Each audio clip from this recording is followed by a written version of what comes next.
naririyan ka palagi, di matitinag sa pagsubok. Ang pagsama mo'y tiyak at lubos, di mapipigil sa paggamit, pagkat ikaw ay mabuti. Ikaw ay mabuti.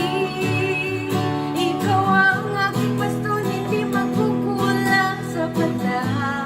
At higit pa, biyaya mo'y sagana at umaapaw sa pala. At higit pa, sapat na sa lahat kong pangangailangan. Higit pa sa lahat kong inaasahan. Wala nang ang mahihiling pa, pagkat ika'y sapat na. Ika'y sapat na, at higit pa.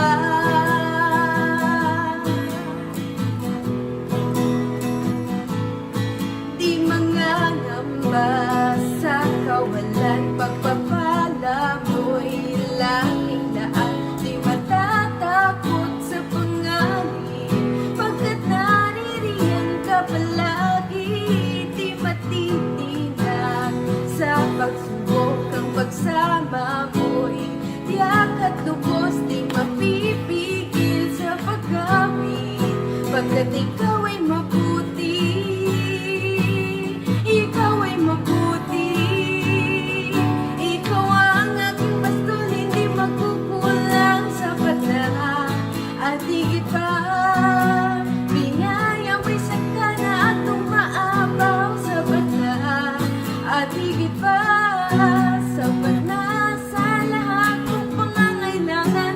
Higit pa sa lahat kong inaasahan. Wala nang ang mahihiling pa, pagkat ika'y sapat na.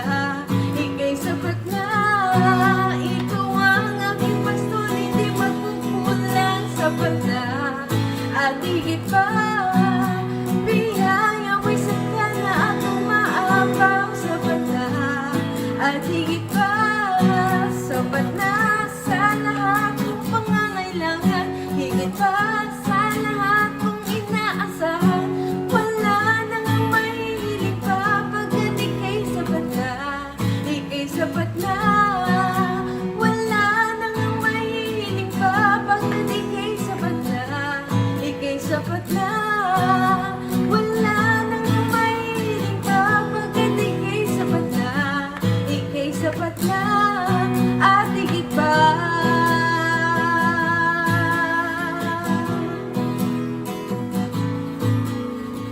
Oh, oh, oh, oh,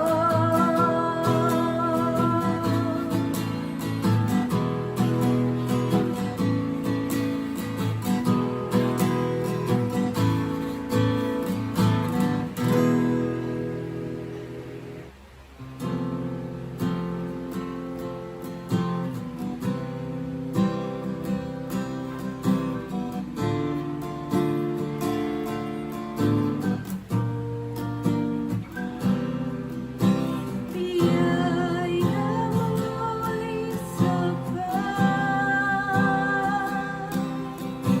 Biyaya mo'y walang hanggan. Di nagbabago, ano pang katayuan, ano pang kalagayan. Pagpapala mo'y makakamtan.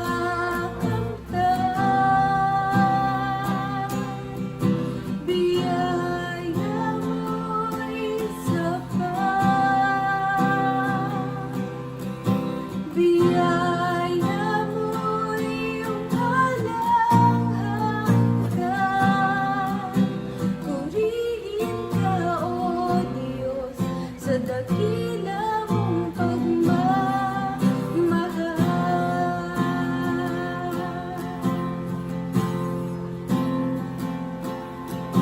Biyaya mo'y sapat.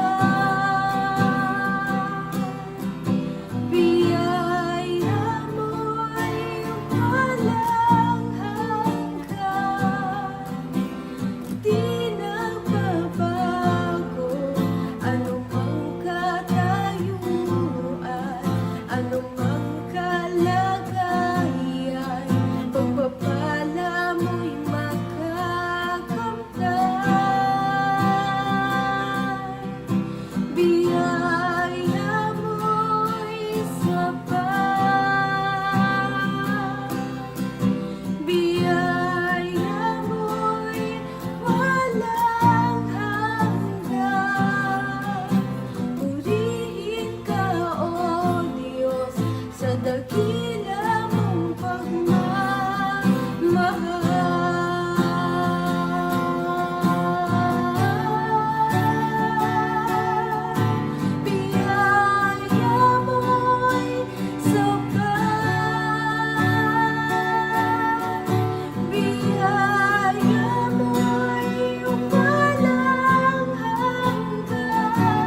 tapat ang iyong biyaya sa bawat isa, Panginoon.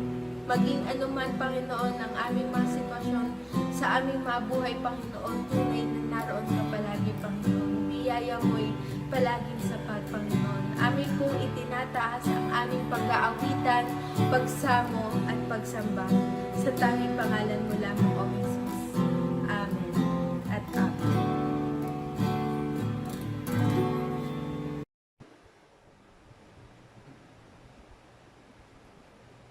Magandang gabi sa ating lahat, mga kapatid. Tunay na napakabait ng Diyos sa atin at muli tayong pinagsama-sama sa gabing ito. So ngayon pong gabi, ang aking paksa na dadalhin sa inyo ay pinamagatan nating faithfulness. At ang ating talata ay masusumpungan natin sa Proverbs 28 verse 20. Ito ay sinasabi sabi doon, a faithful man shall abound with blessings, but he that maketh haste to be rich shall not be innocent. Sa Tagalog po ay nais kong basahin, ang tapat na tao ay mananagana sa pagpapala, ngunit siyang nagmamadali sa pagyaman ay walang pagsalang parurusahan. At ganoon din naman po sa Matthew chapter 28 verse 20, ito po ang sinasabi sa atin, verse 25, chapter 25 ng Matthew, verse 23. Ito po ang sinasaad ng Matthew 25 verse 23. Sinabi sa kanya ng kanyang Panginoon, mabuting gawa, mabuti at tapat na alipin. Nagtapat ka sa kakaunting bagay, pamamalaanin kita sa maraming bagay. Pumasok ka sa kagalakan ng iyong Panginoon. Diyos na madakila sa lahat, kami ay iyong pangunahan sa mga sandaling ito. Sa ngalan ni Jesus, Amen. Pag sinabi po nating faithfulness, ano po ba ibig sabihin noon? Sa English po sabi doon, the quality of being faithful, o yung fidelity. At example ay faithfulness in marriage. Similar po ito sa salitang fidelity, loyalty, constancy, devotion, trueness, true-heartedness, dedication, commitment, allegiance, adherence, dependability, reliability, and trustworthiness. Yan po ang mga kahulugan o ibig sabihin ng salitang faithfulness o katapatan. Isa po sa kilalang mga kataga ni Mother Teresa ay ito. Sinabi niya, I was not called to be successful. I am called to be faithful. So ito ay kanya pong tinuran nung siya po ay binisita ng isa pong senador. Noong napadalaw ito sa kanya sa Calcutta, India. Siya noon ay naglilingkod sa mga may sakit, mga bata, at mga kababaihan. So ang ginawa na siya, hinikayat siya ng senador na umuwi, kung saan ay mas magiging matagumpay siya sa kanya pong buhay kaysa roon. Ngunit matatagpo ang paniniwala ni Mother Teresa na siya ay tinawag ng Diyos para maging matapat. Sa panahon po ngayon, tila hindi na masyadong malaking usapin ang katapatan. Maging sa mga palabas, ay binibigyang katwiran na ang kawalang katapatan. Maging sa gobyerno, okay lang sa mga taong bayan na hindi masyadong matapat yung kanilang iboboto. Lalo na ngayon, malapit na botohan, ano po? At sasabihin, pwede na yan kumpara sa sobrang hindi matapat. Lesser evil, kumbaga. So patuloy ang pagbaba ng ating pamantayan. Ngunit sa pamantayan po ng Diyos, hindi maaari po ang pwede na. Although precious, faithfulness is a rare virtue today. Perhaps in the church also. Pero ang Proverbs 28 verse 20 in particular ay sinasabi po that faithfulness is the key to God's blessings. Meron pong dalawang uri ng blessings o pagpapala in general. Ang unang uri ng common blessings ay halimbawa, yung ulan, yung sunlight o sikat ng araw, etc. So, hindi na kailangan na maging faithful child of God to receive this, no? Ang ikalawa ay kilala bilang unique blessings, kung saan ay nakapaloob dito ang both spiritual and material riches, but available only to God's children. Sa ating mensahe ngayong gabi, pag-aaralan natin ang 6 na areas o bagay na ito sa buhay natin kung saan tayo ay hindi nagiging tapat, at mayroon pong sinasabi ang Bible tungkol dito. At kung tayo'y magiging faithful in these areas, you will unlock God's blessings. Handa na po ba kayo sa gabing ito, sa inyong pakikinig? Ano-ano ba ang mga ito para mabuksan ang pagpapala po ng Diyos sa ating mga buhay? Okay, unang-una, faithfulness to God and His Word. Lahat po tayo ay napipilitang maghintay sa tiyak na panahon ng buhay.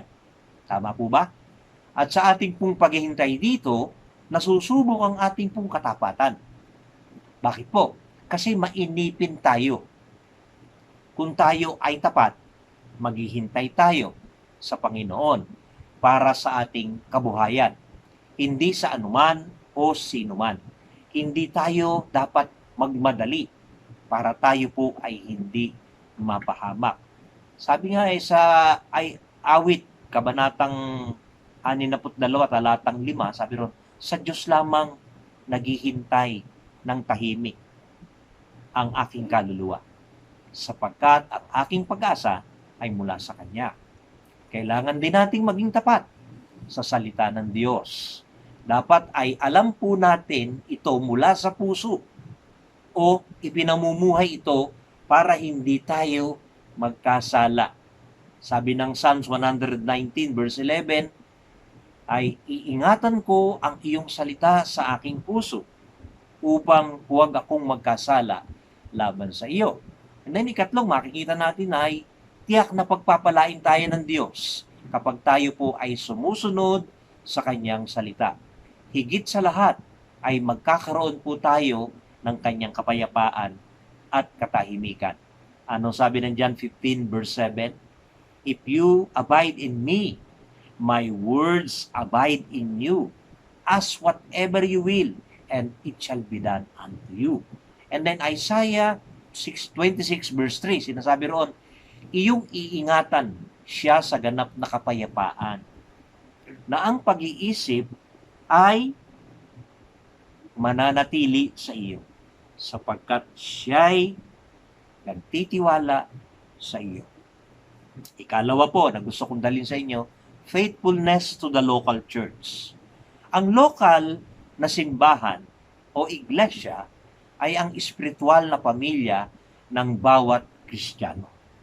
Huwag nating tularan ang mga Kristiyanong woodpecker. Alam niyo po ba yon?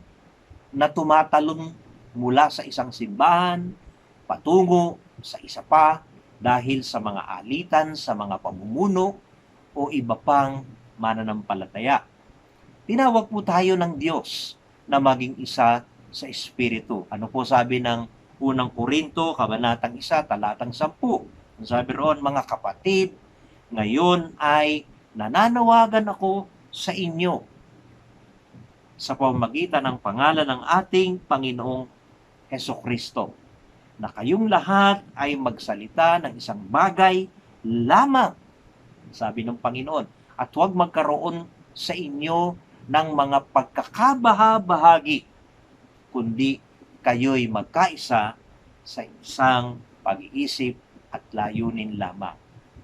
So, faithfulness to one's local church, ito po ay naipapahayag by our obedience to our leaders.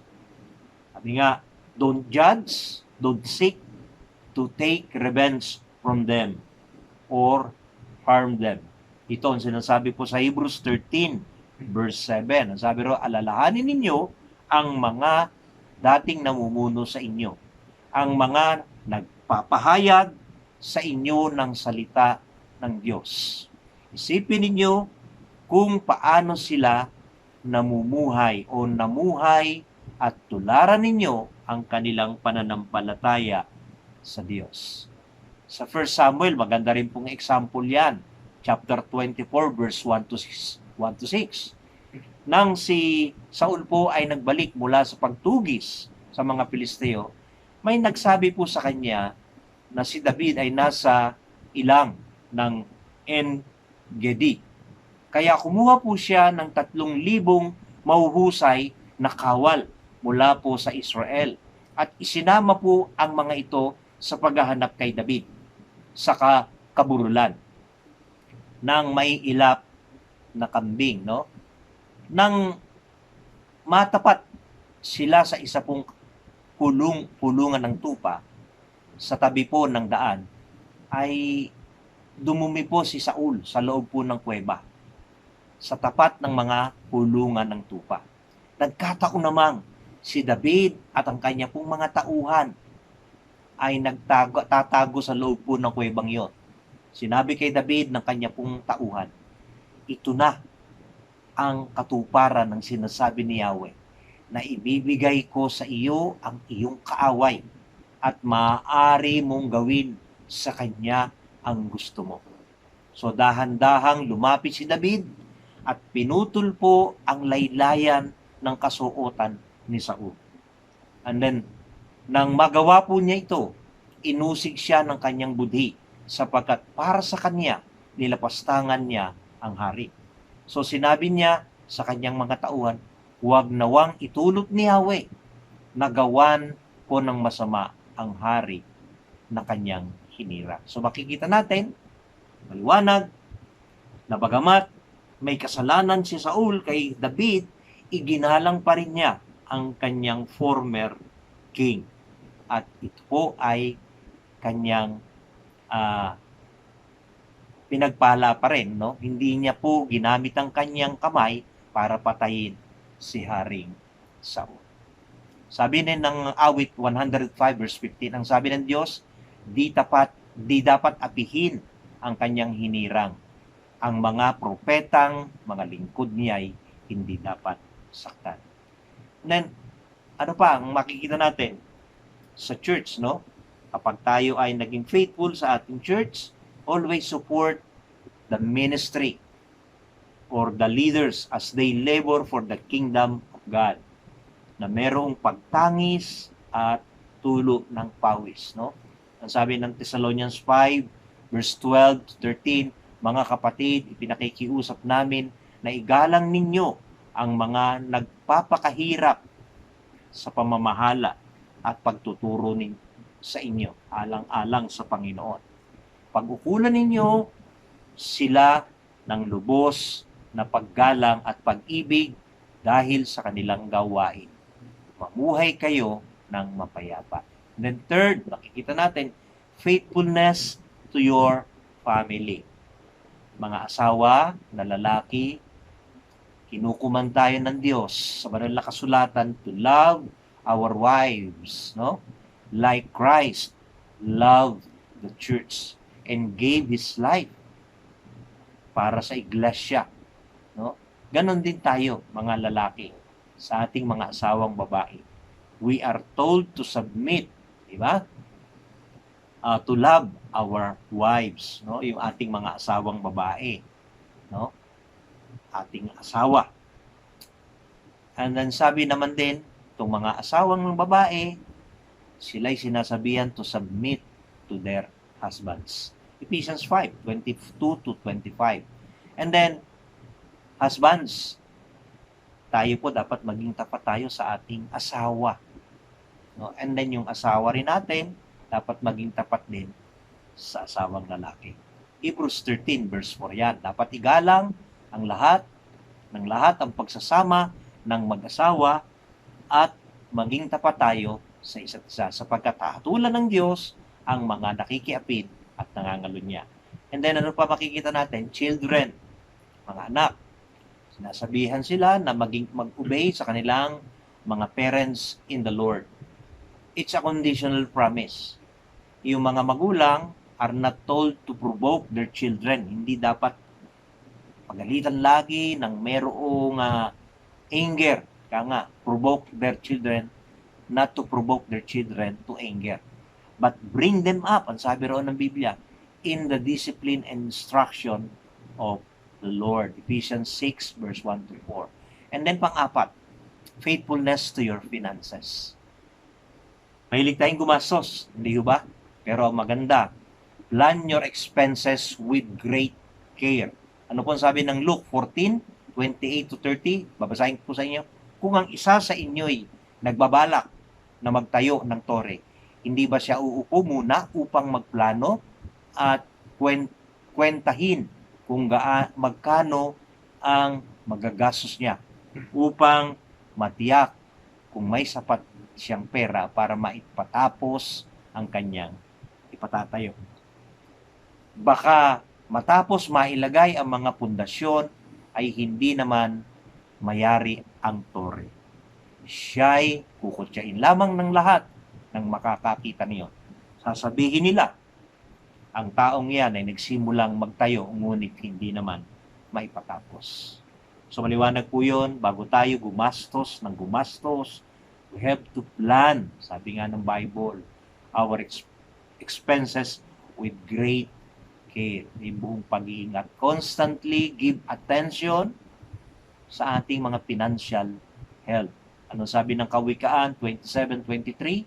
Alamin mong mabuti ang kalagayan ng iyong mga kawan at tingnan mong mabuti ang iyong mga hayupan sapagkat ang mga yaman ay hindi nagtatagal magpakailanman at ang korona ay nananatili sa lahat ng sinlahi. So, yan po yun. Faithfulness, sabi roon, ay to your finances. Makita natin, pay your tithe on time. Everything you have belongs to God. Tandaan po natin. But He is asking you to give 1/10 lang. Yung 10% bahagi lang ang ibabalik natin. For the welfare of the church and His servants. Okay? So pinangako rin niya sa atin, pagpapalain niya tayo kung tayo po ay tapat sa pagbibigay ng ating mga ikapu. Diba? Dalhin ninyong buong buo ang inyong mga 10% bahagi sa tahanan ng Diyos upang matugunan ang pangangailangan ng aking tahanan. Subukan ninyo ako sa bagay na ito kung hindi ko bubuksan ang mga bintana ng langit at ibubuhos sa inyo ang masaganang pagpapala. So, maliwanag po yun. And then, give regularly in addition doon sa ating ikapu, no? God, not because God wants your money. Yung bang giving is a form of worship. To worship means to surrender your whole self and surrendering your finances in a good place to be with. To be with. Proverbs 3:9, parangalan mo si Yahweh sa pamagitan ng iyong kayamanan, mga kayamanan, at mula sa iyong mga pinakamainam na ani, siya ay iyong handugan. 5, faithfulness to one's country. Alam nyo, the Bible commands us. Inaatasan tayo ng Diyos sa pamagitan ng kanyang utos na magpasakop tayo sa ating pamahalaan. Sapagkat ang Diyos ang nagtatag dito. Kalooban ng Diyos na magkaroon tayo ng isang gobyerno. Ano sabi ng Romans 13 verse 1? Ang bawat tao'y dapat pasakop sa mga pinuno ng pamahalaan sapagkat walang pamahalaang hindi mula sa Diyos at ang Diyos ang nagtatag ng mga pamahalaang umiiral. So, pinagbabawalan tayo ng Diyos o ng Biblia na magrebelde against the governing authorities. Rebellion against the government is rebellion against God. Verse 2 po ng Romans 13 yan. Kaya nga, ang lumalaban sa pamahalaan ay lumalaban sa itinakda ng Diyos at sila'y parurusahan.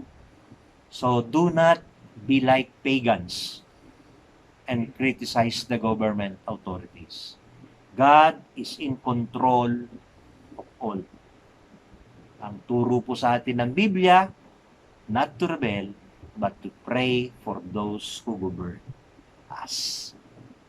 1 Timothy chapter 2, verse 1 to 4. And then lastly, faithfulness at the workplace. Ito, na-discuss ko na po ito sa sermon ko noon. Pero uulitin ko po sa inyo, kailangan tayong sumunod sa ating mga employers sa Panginoon.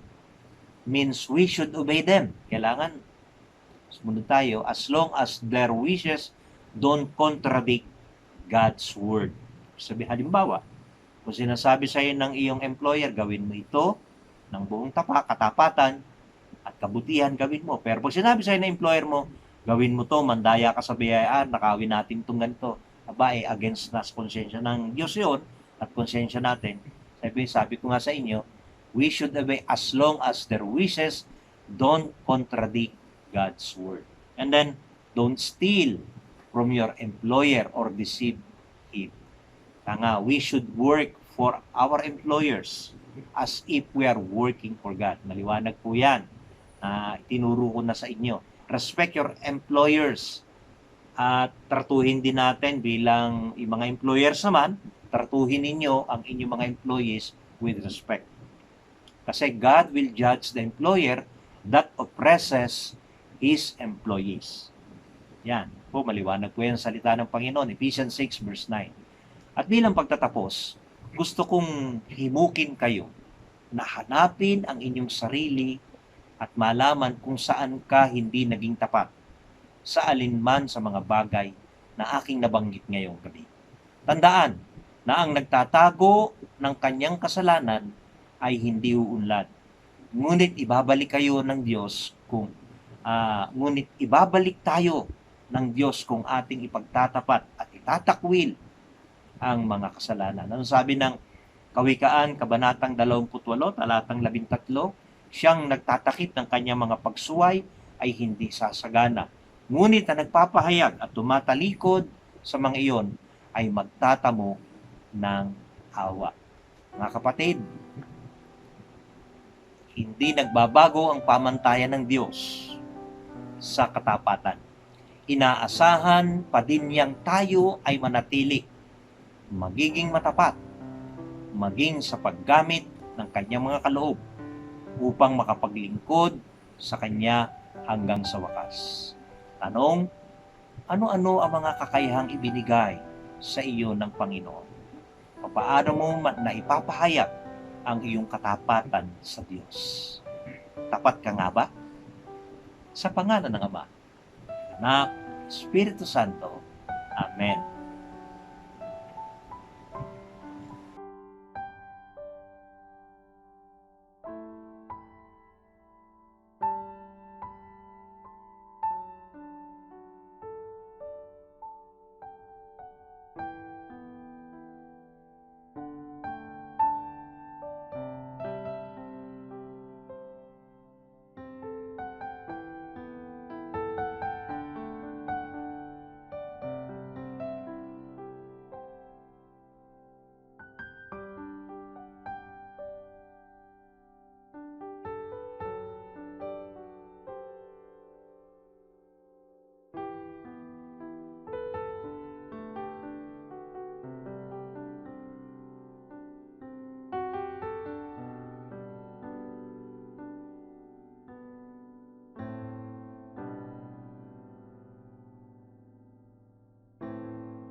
Dakilang Diyos, salamat po sa gabing ito na binigay mo sa amin upang kami ay patuloy na magkasama-sama at pag-aralan ng iyong salita. Salamat din, Panginoon, sa patuloy mong patnubay sa bawat isa po sa amin. Nihiling po namin patuloy ang malaya, na maging malaya na ang bawat isa, lalong-lalo na po sa pandemya. Dalangin namin naman na patuloy mong ayusin ang aming bansa na sa aming kinakaharap na pandemya amang banal. Tunay ngang mapagtagumpayan ito ng mamamayang Pilipino. At dalangin namin din, nawa ang bawat isa ay mabakunahan na upang sila pong lahat, O Diyos, ay tunay na mailayo na rin sa banta ng karamdaman na dala po ng COVID-19. Nihiling po namin ang iyong basbas, ang iyong gabay ay sumaamin. Palain mo po ang bawat isa na nasa tahanan, na nakasama namin sa aming online midweek service. Patuloy kang gumalaw, kumilos sa buhay ng bawat isa po sa amin. At patuloy din namin ihilingin ang darating na linggo, ang aming pistang kabuhayan, i-bless mo, Panginoon, ang gawain ito. Maging ang aming tagapagsalita na si Dr. Marcos, Panginoon, Pastor Marcos, Joshua Marcos. Nihiling po namin ang pag-iingat mo sumakanya.